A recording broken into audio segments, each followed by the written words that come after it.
இந்த ரசம் எப்படி யார் கண்டுபிடிச்சாங்கன்னு தெரில. ஆனா அருமையான கண்டுபிடிப்புங்க. வெஜிடேரியன் ஃபுட்டுனாலும் சரி, நான் வெஜிடேரியன் ஃபுட்டுனாலும் சரி, ரசத்தோட சாப்பிடும்போது ரொம்ப சூப்பரா இருக்கும். உடம்பு சரியில்லைன்னா வெறும் ரசம் வச்சு அப்பளம் வறுத்தா போதும்.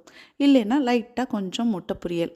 அந்த ரசம் வித்து கருவாடு, அதாவது நெத்திலி கருவாடுலாம் வச்சோம்னா தரமான சம்பவமா இருக்குங்க.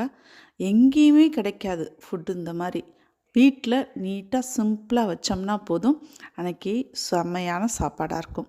இன்னைக்கு கொஞ்சம் உடம்பு சரியில்ல. ஸோ, அதனால ரசம் வச்சுட்டு, அதுக்கு காம்பினேஷனா வீட்ல பச்சை மொச்சை இருந்துச்சு. அத உரிச்சு, அது கூட ஒரே ஒரு கத்திரிக்காய் போட்டு ஒரு பெரட்டல் மாரி பண்ணியாச்சு. முட்டை பொரியல், சாதம், தயிர் எல்லாம் ரெடி ஆயிடுச்சு. எங்க அப்பாக்கெல்லாம் காய்ச்சல், சளி பிடிச்சிச்சுன்னா மாத்திரை எதுவுமே திங்க மாட்டாரு. சூடா ரசம் வச்சு, சாதம் வச்சு குடுங்க. 2 வேளை சாப்பிட்டா எல்லாம் சரியா போயிரும்னு சொல்லுவாருங்க.